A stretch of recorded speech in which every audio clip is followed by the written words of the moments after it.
जय मसीह की। प्रभु का नाम की स्तुति हो। आज के सुंदर समय के लिए प्रभु को मैं धन्यवाद देता हूँ। फिर से परमेश्वर का वचन से सुनने के लिए एक और मौका इस नया दिन में परमेश्वर में दे रहा है। प्रभु को मैं धन्यवाद देता हूँ। आजकल दुनिया सामना करने वाली सबसे बड़े समस्याओं से एक समस्या है आत्महत्या। एक साल में लगभग 8 लाख लोग आत्महत्या करते हैं और दूसरा एक सर्वे बताते हैं हर एक 40 सेकंड में एक आदमी आत्महत्या करते हैं। आत्महत्या करने के पीछे बहुत सारे कारण हैं। उस कारणों से एक कारण है कि निराशा। लोग निराशा में डूब जाते हैं। इसके कारण वे आगे जीने के लिए जो आशा को छोड़ देता है और आत्महत्या करते हैं। आपका जीवन में कभी भी निराशा आया है? जीने के लिए सब रास्ता बंद हुआ है करके सोच रहा है? निराशा आने का 3 कारण मैं आज बताना चाहता हूं। इसके लिए हम लोग एक वचन को पढ़ेंगे। पहला राजा 19 अध्याय का पहला आयत को हम लोग पढ़ेंगे। तब आहाब ने इजेबेल को एलिया के सब काम विस्तार से बताए कि उसने सब नबियों को तलवार से किस प्रकार मार डाला है।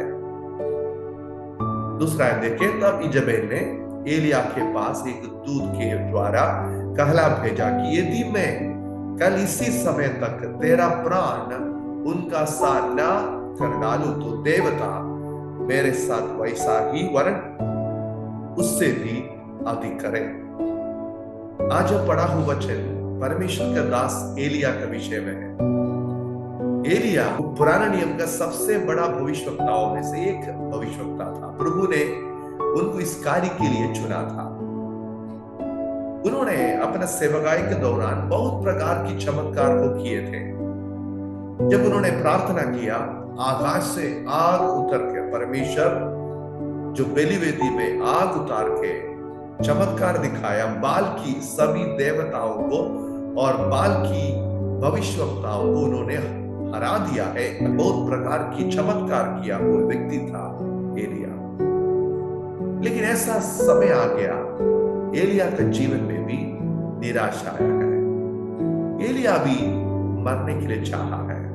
एलिया के जीवन में निराशा आने का सबसे पहला कारण यह था कि धमकी के कारण। इजेबेल जो रानी है, उनको एक संदेश भेजा है कि तुमको मैं मार डालूंगा। कभी कभी हम लोग भी धमकी सुनकर डर जाते हैं। धमकियों के कारण कई लोगों के जीवन में निराशा आते हैं। एलिया जब उसका धमकियों को सुना तो डर गया है। निराशा आने का दूसरा कारण है डर। डर के कारण निराशा आ जाता है। उन्होंने रानी का धमकी पर विश्वास किया है और इसके कारण वो डर गया है। परमेश्वर के साथ जो रिश्ता है वो ही हमें सभी समस्याओं को सामना करने के लिए सहायता करते हैं। हमारा प्राण का अधिकार परमेश्वर के हाथ में है। दुनिया में जितना दिन हम जीना है ये परमेश्वर का योजना है। इसलिए धमकी जब सुने, हम लोग धमकी पर विश्वास ना करें। जितना भी बड़ा धमकी आ जाए उसकी बातों पर विश्वास ना करें, बल्कि परमेश्वर पर भरोसा रखें। बाइबल में हम देखते हैं दाऊद राजा के विषय में। दाऊद को मार डालने के लिए शाऊल उसको पीछा किया है।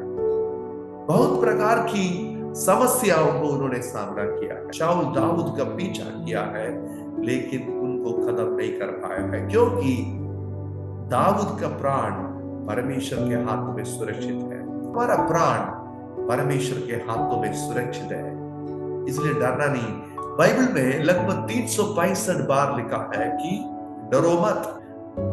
परमेश्वर जानते हैं दुनिया में रहने के समय डर आने की संभावना है। कई लोग धमकियों पर डरते हैं, व्यक्तियों पर डरता है, वातावरण को देखकर डरता है। लेकिन एक बात हमेशा याद रखना, परमेश्वर कहते हैं डरो मत, क्योंकि वो हमारे साथ है। परमेश्वर हमारा साथ है, वो सर्वव्यापी परमेश्वर है। इस बातों पर हमेशा विश्वास रखें। जब डर आए, याद रखना प्रभु मेरे साथ है। निराशा का तीसरा कारण पहला राजा 19 अध्याय का 4 आयत में हम देख सकते हैं। वहां लिखा है, और आप जंगल में एक दिन के मार्ग पर जाकर एक छाऊ के पेड़ के तले बैठ गया। वहां उसने एक आकर अपनी मृत्यु मांगी कि हे यहोवा, बस है और मेरा प्राण ले ले, क्योंकि मैं अपने पुरखाओं से अच्छा नहीं है। निराशा आने का तीसरा कारण है कि हम एक दूसरों के साथ तुलना करता है। एलिया ने कहा, मैं मेरा बाप दादाओं से पुरखाओं से अच्छा नहीं है। एक बात याद रखना, हम सब परमेश्वर का अनोखा सृष्टि है। हमारे जैसे इस दुनिया में और कोई नहीं है।